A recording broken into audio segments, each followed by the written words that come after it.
हिंदी में बोलो ना, मराठी चालेल ना? पहले तो मराठीत बोलतो। उपस्थित सभी पत्रकार भाइयों का मैं तहे दिल से शुक्रिया अदा करता हूँ। मुझे मालूम है कि विलंब से प्रेस कॉन्फ्रेंस शुरू हुई, उसके लिए भी मैं आपका माफी चाहता हूँ। आप सब लोगों को मालूम है कि शेलार ग्राम पंचायत में जो भिवंडी की 3 नंबर की जनसंख्या वाली ग्राम पंचायत है। ये ग्राम पंचायत एससी कैटेगरी के लिए रिजर्व थी, जिसमें मैं बिना विरोध सरपंच के तौर पे चुन के आया। मेरे सरपंच पद की अवधि अभी 2 साल 2 महीना बाकी है। इस दौरान टोरंटो का जो मोर्चा निकला, जिसकी अगुवाई मैंने की थी, उसके बाद में जो वहां भाषण हुए, जिसमें मैंने यहाँ के स्थानिक आमदार और खासदार का और जो लोक प्रतिनिधि है उनका मैंने जिक्र किया था। उसी दौरान हमारी जो ग्राम पंचायत है 17 सदस्यों की ग्राम पंचायत है। 9 लोगों ने अचानक रेजिग्नेशन ग्राम पंचायत को भेजा। कायदे में महाराष्ट्र विलेज ग्राम पंचायत एक्ट का जो कलम 29(4) जो है, उसके तहत किसी भी सदस्य को अगर रेजिग्नेशन देना हो तो सरपंच को देना चाहिए। जबकि मेरे को रेजिग्नेशन न देने की वजह से मैंने उसको नॉट एक्सेप्टेबल किया। उसके बाद उन्होंने कलेक्टर के पास अपील किया, कलेक्टर ने उनका रेजिग्नेशन एक्सेप्ट किया। उसके बाद कोकन आयुक्त के पास गया केस। उसी दौरान ये रेजिग्नेशन का मुद्दा चालू था। उसी दौरान हमारे जो तत्कालीन जिलाधिकारी है शिंगारे साहब, उन्होंने शेलार ग्राम पंचायत डिसॉल्व करने के लिए 3 प्रस्ताव भेजे। जबकि वरिष्ठ स्तर पे कोकन आयुक्त के पास अगर केस चल रहा हो तो नीचे के कोर्ट को डिसीजन आने के पहले किसी भी तरह का प्रस्ताव भेजने का कोई प्रयोजन नहीं है। फिर भी स्थानिक खासदार और आमदार के दबाव में आकर अपने अधिकारों का दुरुपयोग करते हुए उन्होंने 3 रिजोल्यूशन भेजे। उसमें से पहले जो 2 रिजोल्यूशन थे वो कोकन आयुक्त ने वापस भेजा और कहा कि आपने जो रिजोल्यूशन भेजा है, रिजोल्यूशन भेजने का आपको पावर ही नहीं है। वो सीओ जो जिला परिषद का रहता है, मुख्य कार्यकारी अधिकारी, उसके ओर से प्रस्ताव आने चाहिए। तो इस बात को आप समझ सकते हैं कि शेलार ग्राम पंचायत डिसॉल्व करने के लिए किस पैमाने पर कुछ राजनीतिक नेतागण काम कर रहे थे। कलेक्टर के आदेश के ऊपर मैंने जब कोकन आयुक्त के पास अपील किया तो कोकन आयुक्त ने इतने घाई से इसका डिसीजन दिया कि 1/9 को हियरिंग हुआ, 1/9/2023 को। 2 तारीख को कोकन आयुक्त ने ग्राम पंचायत डिसॉल्व करने का आदेश दे दिया। 3 तारीख को गैजेट भी कर दिया। 3 दिन में ग्राम पंचायत डिसॉल्व कर दी गई।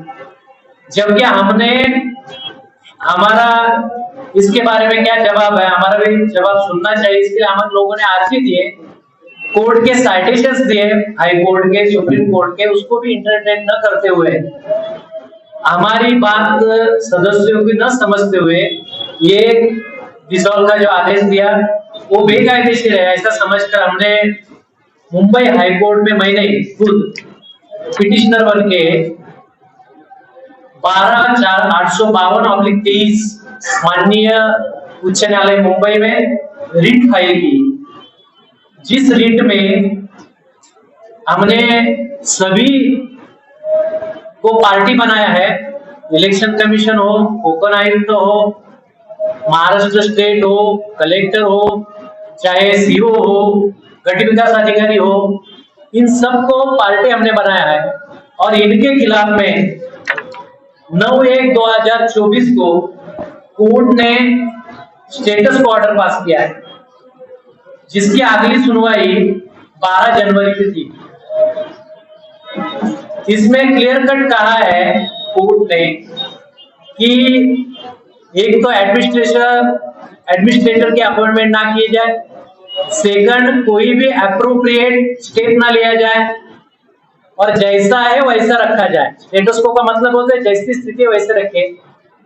और उसमें यह भी कहा कि सरपंच अपने जो कैपेसिटी है उसका ये स्टेटस को तक यूज नहीं कर सकता। इस तरह के आदेश हुए, इसलिए मैंने उस आदेश का सम्मान करते हुए किसी भी तरह के पत्रक पे इधर भी साइन नहीं किया। उसके बाद 9 तारीख को 9/1/24 को फिर से हेयरिंग लगा, लेकिन वहां कोर्ट ने कहा due to paucity of time stand over 19/9/2024 interim order if any to continue till then। मतलब टाइम न होने की वजह से कोर्ट ने इस मैटर को इंटरटेन नहीं किया, और यहाँ से जो हमने जो 19 तारीख का जो इंटरिम ऑर्डर दिया है वो कंटिन्यू रहेगा टिल देन, जब तक मैटर नहीं लगता कोर्ट के सामने हेयरिंग को।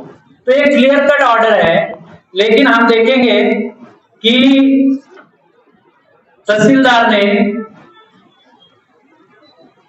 6/2/2024 को एक पत्रक निकाला और जिसमें कहा कि प्रभाग किया है मतदार यादी तैयार करो। उस ऑर्डर में अनगाव महापोली सार्वत्रिक निवडणूक, दापोडे, तलवली, अर्जुनली, गुंदवली, कुकसे, पिंजे, कालेर, वडपे इन ग्राम पंचायतों के नाम है। इसमें शेलर का किधर नाम नहीं था। फिर जो पॉलिटिकल दबाव इसमें आया तो अचानक एक पत्रक आया और उसमें कहा गया 13/2/2024 तत्काल काल मर्यादा ग्रामसेवक शेलार के नाम से आया। माननीय ठाणे सामान्य शाखा यांच्याकडील 13/2/24 रोजीचा दूरध्वनी संदेश, मतलब लिखित नहीं, उनसे बताया गया। और उसके तहत अभिजीत भोले जो है यहाँ के तहसीलदार, इन्होंने कहा कि मतदार यादी तैयार करो, और उसमें शेलर का नाम डाला गया कि शेलर ग्राम पंचायत का इलेक्शन लेना है। इस दरमियान हमने जाकर गट विकास अधिकारी से हम लोग मिले। हम लोगों ने गट विकास अधिकारियों को बताया कि आप भी इसमें पार्टी हो, स्टेट पार्टी है, सबके खिलाफ में अगर हाईकोर्ट में स्टे है तो आप इसी तरह की कोई भी कार्रवाई नहीं कर सकते। उसी दरमियान जो ग्राम विकास अधिकारी थे दिलीप यादव, उनकी तत्काल बदली की जाती है। उनके जो उनका जो पद है उस पर मधुकर जाधव करके जो ग्राम विकास अधिकारी उनकी नियुक्ति की जाती है। वो कहते हैं कि मैं नहीं जाऊंगा, ये मैटर जरा मेरे को अलग ही लग रहा है। तो अभी नवनाथ कोहली करके उनकी मर्जी का जो ग्राम सेवक है उसको लाया गया। मैं आपको इसलिए बुलाया हूँ कि अगर इस तरह के अधिकारी पॉलिटिकल आमदार और खासदार के दबाव में आकर अगर हाईकोर्ट का भी आदेश को नहीं मान रहे हैं तो ये हमारे सब जो सदस्य बैठे हैं, उप सरपंच बैठे हैं, जो सदस्य आप चुनकर आए हैं, जिन्होंने राजीनामा नहीं दिया है, उनके कॉन्स्टिट्यूशनल जो अधिकार है उनका उल्लंघन है। हमारा जो नियुक्ति है वो 5 साल के लिए है, अभी हमारे 2 साल बाकी है। हाईकोर्ट का स्टे है और हमको हाईकोर्ट पे पूरी तरह से भरोसा है, और बहुत सारे निर्णय हाईकोर्ट ने दिए हैं कि केवल सदस्यों की संख्या कम होती है, इस कारण से कोई भी ग्राम पंचायत डिसॉल्व नहीं हो सकती। इसका अगर मैं आपको उदाहरण बता दूं तो दापोड़ा ग्राम पंचायत में पिछले 1 साल से 90 सदस्यों ने राजीनामा दिया था, लेकिन महाराष्ट्र ग्राम पंचायत विलेज एक्ट सेक्शन 44 में ये अमेंडमेंट किया गया कि चाहे कितने भी सदस्य राजीनामा दे, फिर भी ग्राम पंचायत की जो कालावधि है वो कालावधि एक सरपंच भी चला सकता है। इस तरह का प्रावधान है। इसका कारण ये है कि बार बार डिसॉल्व करने से ग्राम पंचायत एक तो पैसा खर्चा होता है, जो चुन के सदस्य 5 साल के आते हैं उनके कॉन्स्टिट्यूशनल राइट का वायलेशन होता है। तो इस तरह का वायलेशन ना हो और विकास काम जो है वो रुक जाते हैं। तो इसलिए किसी भी तरह का केवल सदस्यों ने राजीनामा दिया, इस मुद्दे पर ग्राम पंचायत बर्खास्त नहीं हो सकती। इसलिए दापोड़ा ग्राम पंचायत में गए 3 महीने में जो इलेक्शन हुआ उसमें वहां री इलेक्शन हुआ। तो मुझको आप सारे पत्रकार भाइयों के जरिए से अधिकारियों को और जो खासदार आमदार है जो अधिकारियों का गैर इस्तेमाल कर रहे हैं, उनके ऊपर दबाव ला रहे हैं, उनको कहना चाहता हूँ कि शेलार ग्राम पंचायत में ऐसी कौन सी बात है, कौन सी जादू है, जादू की छड़ी है कि शेलार ग्राम पंचायत को आप बर्खास्त करना चाहते हो। मेरा स्पष्ट आरोप ये है कि शेलार ग्राम पंचायत में एक दलित एजुकेटेड एडवोकेट सरपंच आने की वजह से शेलार ग्राम पंचायत में जो विकास काम हुए हैं, उस विकास काम से सभी जाति, धर्म, प्रांत और भाषा के लोग, हम सब सदस्यों से बहुत ही खुश है। आने वाले समय में ये ग्राम पंचायत जो प्रस्तावित खासदार और आमदार उनके हाथ में नहीं रहेगी। दूसरी बात, जो आमदार की लड़ना चाहते हैं उनको वहां से वोट कम मिलेगा। तीसरी बात, आने वाले समय में अगर इलेक्शन भी होता है तो सत्ता में हम फिर से आएंगे। शेलार ग्राम पंचायत की जनसंख्या ज्यादा होने के कारण पंचायत समिति शेलार ग्राम पंचायत में ही निहित रहेगी। जिला परिषद भी शेलार ग्राम पंचायत हो सकती है। तो जिन जिन प्रस्तावित सत्ताधारी पार्टी को अपनी राजनीति चलानी है, उनको धोखा लग रहा है कि एडवोकेट किरण चन्ने और उनके सब उप सरपंच और साथीगण जो सदस्य है चुने गए, ये अगर सत्ता में रहते हैं तो बहुत सारी पॉलिटिकल हानि हो सकती है। इसलिए उन्होंने, यहाँ के आमदार ने और यहाँ के खासदार ने, शेलार में दलित और आगरी समाज का संघर्ष हो, इसलिए बहुत सारे लोगों को प्रोक करने का काम, प्रोत्साहित करने का काम गए 1 साल से शुरू किया है। उसके अगर मैं उदाहरण बता दूं तो पिछली बार पंकज गायकवाड़ नामक जो लोगों के ऊपर माहिती अधिकार के अर्जी कर लोगों को उनसे पैसा वसूलने का काम करता है, जिसके सबूत मेरे पास पड़े हैं माहिती अधिकार के। शेलार गांव में सरपंच होने के बाद लोगों को तकलीफ देना चालू कर रहा था, विशेष करके आगरी समाज के जो लोग जो बिल्डिंगें बना रहे हैं, जो अपना प्रॉपर्टी डेवलप करे, उनको तकलीफ दिया जा रहा था। तो उसको हम लोगों ने मीटिंग लेके समझाया कि इस तरह का एक्सटॉर्शन आप मत करो। उसमें वो चिढ़कर उसने एक तथाकथित घटना तैयार करके, घटना के 15 दिन बाद चंद पॉलिटिकल लोगों का सहारा लेके एक झूठा FIR 354 का मेरे बच्चों पे किया। जो बच्चे उस वारदात में बताए गए, उस दिन वो उधर मेरे घर के पास नहीं थे, उसके हमने एविडेंस दिए। उसके बाद उनको उस केस में डिस्चार्ज कर दिया गया। जो एजुकेशन ले रहे उनको भी फंसाने की एक बहुत बड़ी साजिश शुरू है। 2 तारीख को ग्राम पंचायत डिसॉल्व होती है और 2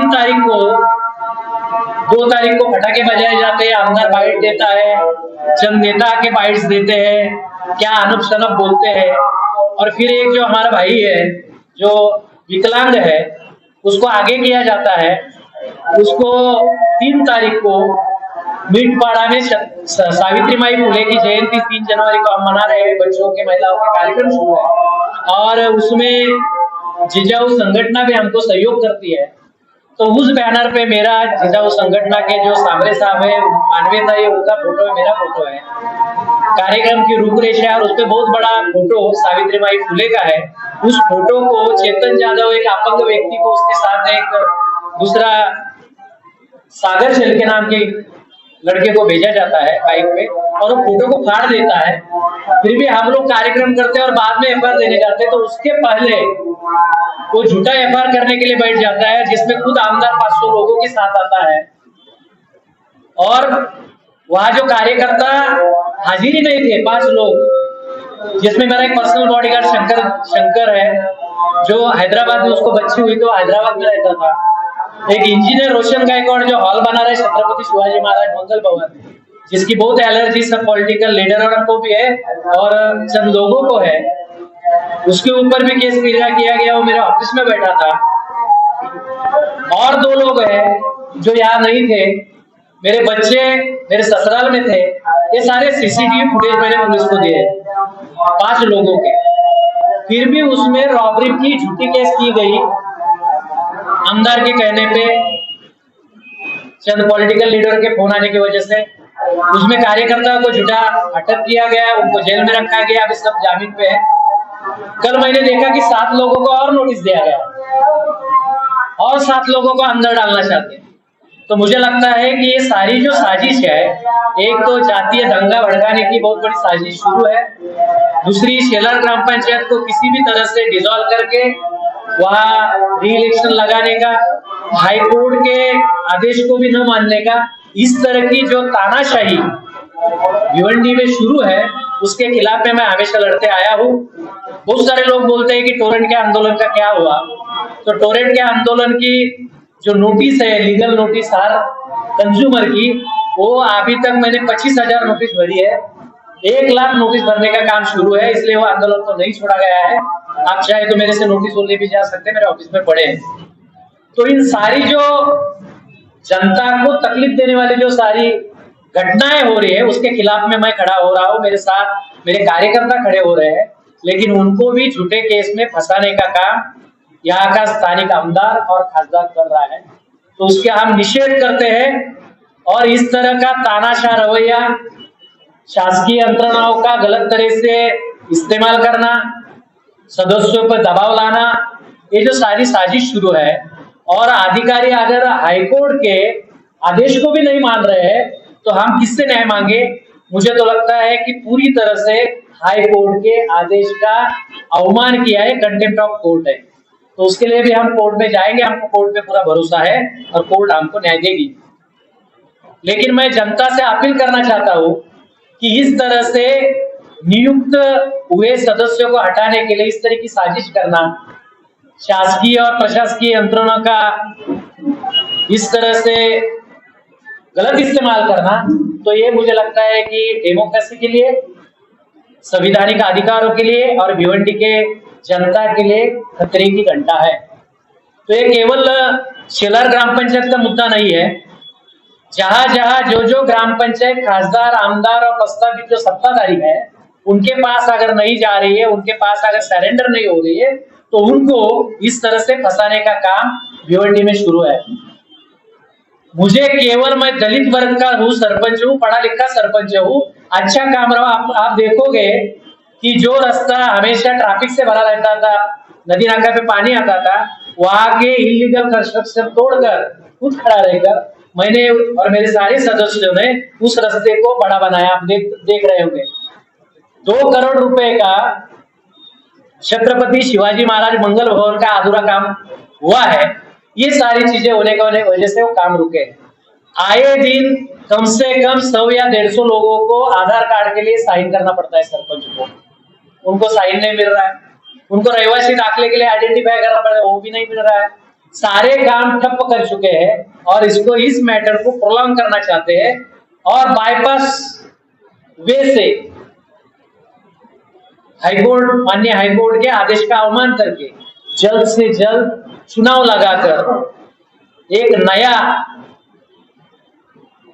नियम, एक नया रुख सत्ताधारी आमदार और खासदार अपनाना चाहते हैं। उसका विरोध भिवंडी की सारी जनता को करना चाहिए, ऐसा मैं मानता हूँ।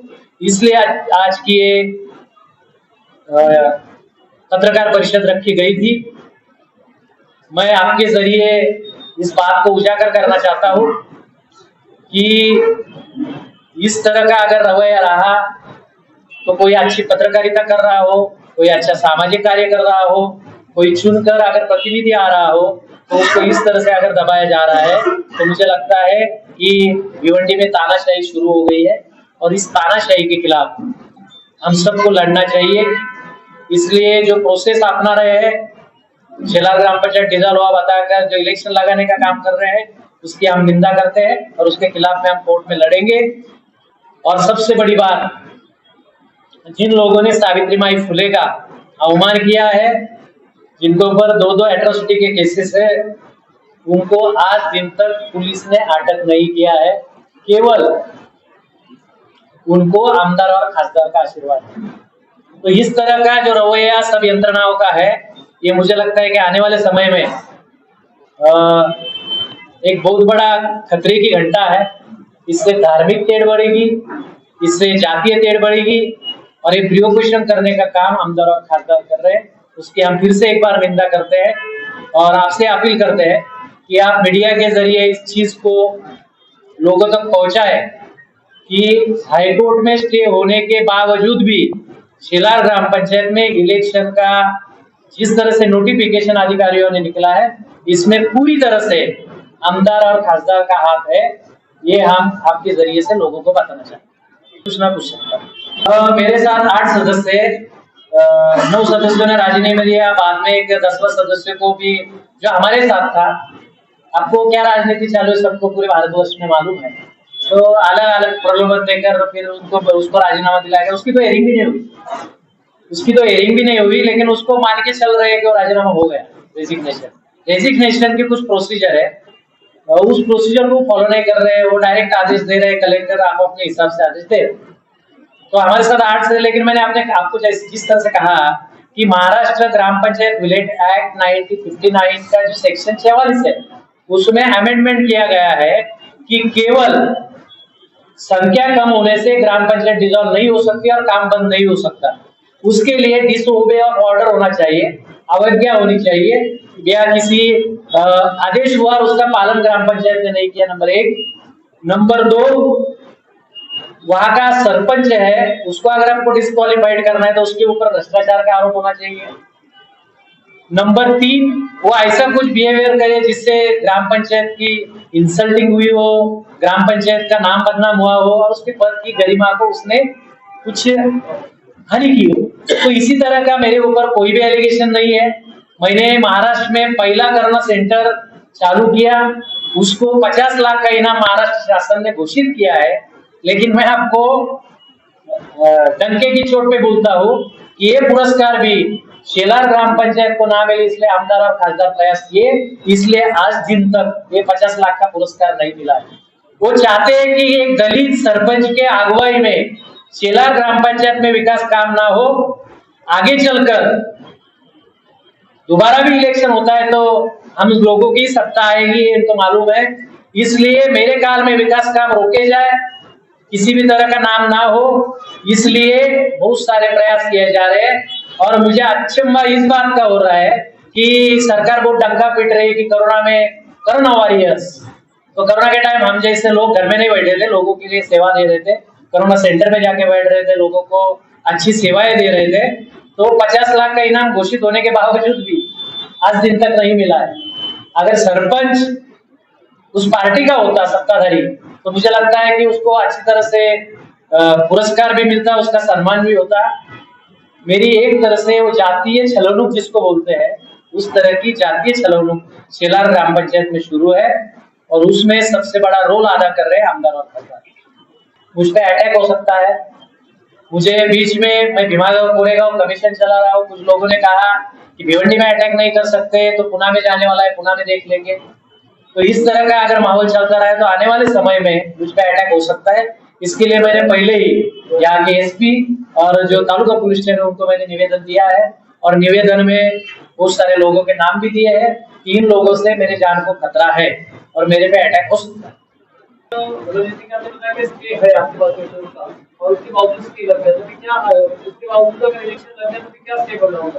तो कोर्ट मुझे लगता है कि कंटेम्प्ट की कार्रवाई करेगी, और मुझे आशा है कि बहुत सारे जजमेंट सामने कोर्ट को दिए हैं कि केवल मैंने जैसे पहले बताया कि केवल सदस्यों के राजीनामे से ग्राम पंचायत डिसॉल्व नहीं होती, ऐसे बहुत सारे जजमेंट्स आए हैं।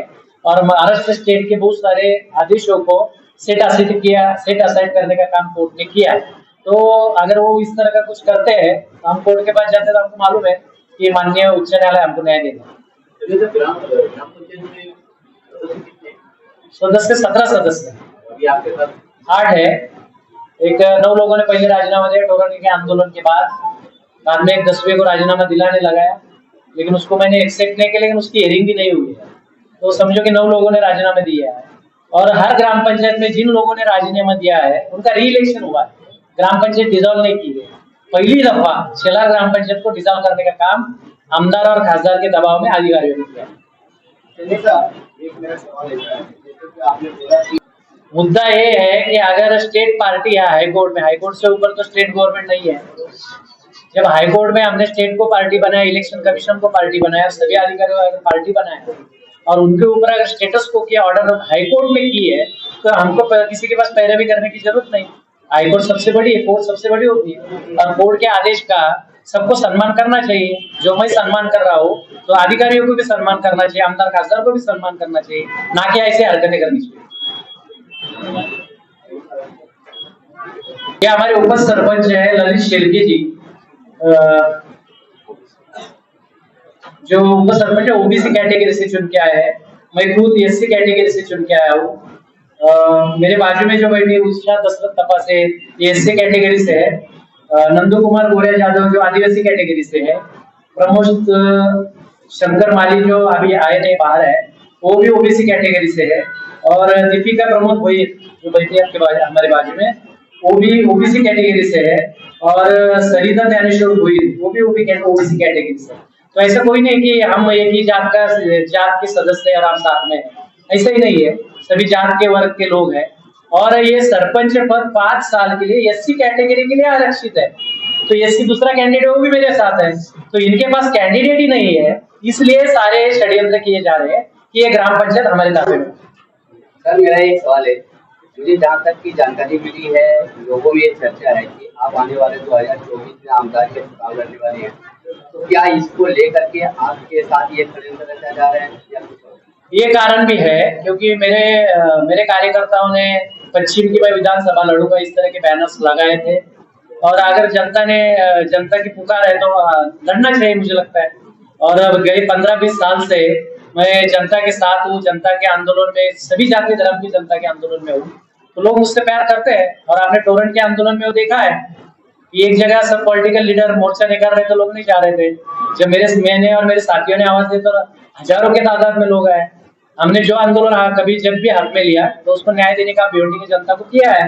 तो जनता अगर पुकार कर रही, जनता अगर बोल रही है कि आप आमदार की लड़ो, तो लड़ना तो हमारा कॉन्स्टिट्यूशनल राइट है। इसलिए किसको जलन करने की जरूरत नहीं, वो अपने काम बताए, हम हमारे काम बताए, ना कि इस तरह का षड्यंत्र करे, मेरे बच्चों को फंसाए, कार्यकर्ता को ऊपर झूठे केसेस करे, ग्राम पंचायत डिसॉल्व करे। अपने काम के बलबूते पे वो इलेक्शन लड़े, जनता उनको उनकी औकात बताएगी। ये पूरी तरह से भारतवर्ष में शुरू है। जिस तरह के जजमेंट्स आपने शिवसेना के बारे में रहे या राष्ट्रवादी के बारे में रहे, जो जिस तरह के इलेक्शन कमीशन भी राजकीय दबाव में आकर काम कर रहे हैं, हमने देखा। तो ये पूरा डेमोक्रेसी का गला घोटा जा रहा है, कॉन्स्टिट्यूशनल राइट्स का गला घोटा जा रहा है। और पूरी तरह से इस देश में तानाशाही लाने की जो साजिश हुई है उसके सारे प्रारंभ है। और ये प्रारंभ अभी स्थानिक स्वराज्य संस्था तक आ गए हैं। तो आप इस बात को समझ सकते हैं कि आप एक चौथा स्तंभ हो, तो आप ये बात को समझ सकते हैं कि हमने लोकसभा में, विधानसभा में चीजें देखी, लेकिन अभी हमको अगर ग्राम पंचायत में चीजें देखने को मिल रही है, तो आप समझ सकते हैं कि हिटलरशाही, तानाशाही और डेमोक्रेसी को खत्म करने की जो साजिश है वो गांव तक आ गई, ग्राम स्तर तक आ गई। कम समय में आपको मैंने व्हाट्सएप से मैसेज भेजा और आप लोग आए। आप लोगों ने हमेशा मेरा साथ दिया है और आगे भी अच्छाई का साथ दो, बुराई का साथ मत दो। लेकिन हम जो भी करेंगे भिवंडी की जनता के लिए अच्छा ही करेंगे। जिस पद पर भी रहेंगे उस पद पर सभी जाति, धर्म और प्रांत, भाषा के लोगों को न्याय दिलाने का काम करेंगे। कुछ लोग ऐसा कहते हैं कि किरण चंद ने नास्तिक है, किरण चंद ये वो अफवाह फैलाई जा रही है। लेकिन आपने एक चीज को गौर किया होगा कि गणपति विसर्जन का सबसे बड़ा अच्छा कार्यक्रम शेलार ग्राम पंचायत ही करती है। छठ पूजा का सबसे अच्छा कार्यक्रम शेलार ग्राम पंचायत ही करती है।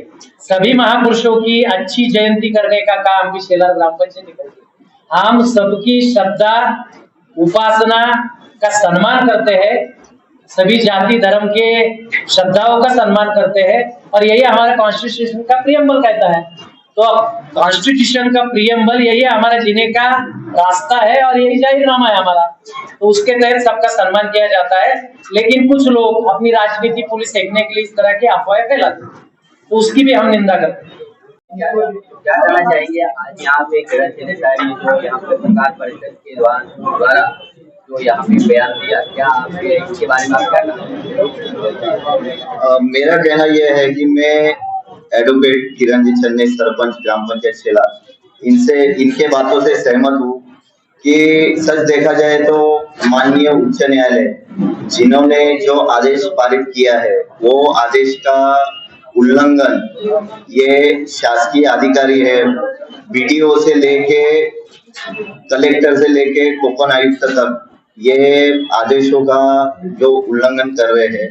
और सच देखा जाए तो ये हमारा जो अधिकार है, जो हम 5 साल के लिए चुन के आए हैं, वो 5 साल चुन के आने के बावजूद भी हमारे जो अधिकार है वो अधिकारों का हनन किया जा रहा है। क्योंकि इसमें जिन्होंने राजीनामा दिया है उनका ही इलेक्शन होना चाहिए, ऐसा हमने जो कोकण आयुक्त है वो मीटिंग में जब ये हुआ था, बातचीत हुई थी वो टाइम भी, और हमने जो लेटर जो दिए हैं उनको अपना ओपिनियन दिया है, उसमें भी कहा है कि जिन्होंने राजीनामे दिए उनका ही इलेक्शन हो, ना कि सब पूरी ग्राम पंचायत डिसॉल्व करी जाए। तो इसमें हमें लगता है कि हमारे ऊपर जो है वो अन्याय हो रहा है।